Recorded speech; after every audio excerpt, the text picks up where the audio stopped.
is it وتواصوا بالحق جو ہے is it only for the Muslims, for non-Muslims also? بھائی نے پوچھا کہ وتواصوا بالحق یہ صرف مسلمانوں کے لیے ہے کہ غیر مسلموں کے لیے بھی ہے؟ یہاں پر اس آیت کے اندر یہ نہیں بتایا گیا کہ یہ مسلمانوں کے لیے یا غیر مسلمانوں کے لیے. جو لوگ حق سے دور ہیں ان لوگوں کے لیے، چاہے وہ مسلمان ہو چاہے وہ غیر مسلم ہو. جو کوئی بھی حق سے دور ہے حق کی طرف اس کو بلانا ہے، چاہے وہ مسلم ہو چاہے وہ غیر مسلم ہو. السلام علیکم. ایک حدیث میں آیا ہے اگر ایک آدمی حج کرے تو اللہ تعالیٰ اس کے پوری گناہ معاف کر دیتے ہیں. اور بعض جگہ ہم نے سنا ہے کہ اگر ایک آدمی کسی آدمی سے ظلم کرتا ہے تو وہ حقوق العباد میں شمار ہے. اللہ تعالیٰ حقوق العباد یہ اللہ تعالیٰ کبھی بھی معاف نہیں کرے گا. تو اگر کوئی حجاج کرام وہ ظالم بھی ہو کیا اللہ تعالیٰ اس کے گناہ بھی معاف کر سکتے ہیں؟ یہ اس کی تفصیل چاہیے.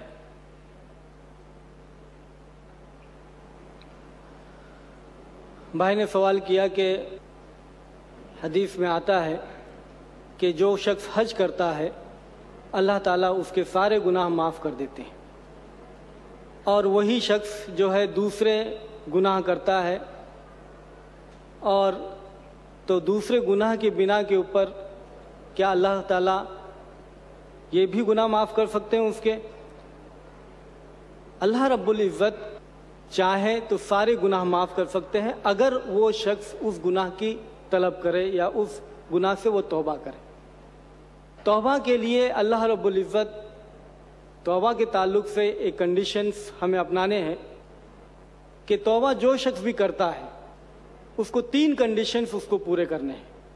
سب سے پہلے یہ کہ جو کام وہ کر رہا ہے، جو غلط کام کر رہا ہے، اس پر نادم ہو جائے کہ یہ غلط ہے. دوسرے، اس کام سے وہ فوراً رک جائے. تیسرے، فرم ریزالو کرے، پکا ارادہ کرے کہ پھر دوبارہ وہ کام ایسا نہیں کرے گا. اگر اس طریقے سے وہ ایسی توبہ کرتا ہے تو اللہ رب العزت غفور الرحیم ہے، ہمیشہ معاف کرنے والے ہیں. لیکن جو بات آپ نے کہی کہ اس طریقے سے حدیثوں میں ہمیں بہت سے ایسے اعمال ملتے ہیں جہاں پر اللہ پاک وعدہ کرتا ہے کہ اگر یہ اعمال کریں گے تو اللہ اس کی گناہ معاف کر دے گا. یہ اپنی جگہ پر بات ہے، لیکن ایک شخص جو ہے وہ یہ اعمال کرے اور پھر اس کے ساتھ میں شرک کرے اور اس کی توبہ نہیں کرے تو اللہ تعالیٰ اس کی گناہ معاف نہیں کرے گا. اس کا ہم کو اطمینان ہے کہ کل قیامت کے دن اللہ ذرہ برابر بھی ظلم نہ کرے گا. سورۃ النساء 4 نمبر کی سورۃ اور 40 نمبر کی آیت میں ان اللہ لا یظلم مثقال ذرہ، کہ اللہ ایک ذرہ برابر بھی ظلم نہ کرے گا. تو کل قیامت کے دن اللہ کی طرف سے کسی کے اوپر ظلم نہ ہوگا. کل قیامت کے دن جو جہنم میں جائے گا وہ شخص بخوشی اس بات پر ہوگا کہ اس کے ساتھ میں جو فیصلہ ہوا ہے وہ صحیح فیصلہ ہوا ہے. اس کو ذرا بھی شکایت اللہ کے خلاف کہ اللہ کی طرف سے اس کے اوپر ظلم ہوا ہے. لیکن اس دنیا میں ہم کوشش کرتے رہیں صحیح عمل پر جمے رہنے کے لیے، اور کوشش کرتے رہیں اچھے عمل کرنے کی، نیک عمل کرنے کی اور برائی سے رکنے کی.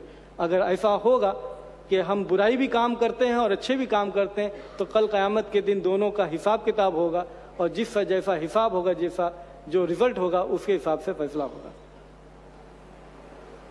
ہم نے اکثر دیکھا ہے اور سنا بھی ہے اور پریکٹیکلی ایسا ہو بھی رہا ہے کہ کوئی آدمی کسی اور کے نام سے جو دنیا میں نہیں ہے اب حج کے لیے جاتا ہے، کیا وہ حج قبول ہوتا ہے؟ اس کے نام جو اب نہیں رہا.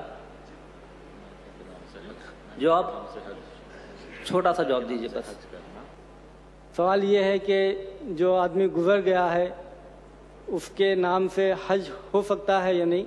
حج بدل کا تصور حدیث کے اندر ہمیں ملتا ہے، تو اگر حج بدل ہم کرتے ہیں تو یہ ثابت ہے، اس میں کوئی حرج نہیں.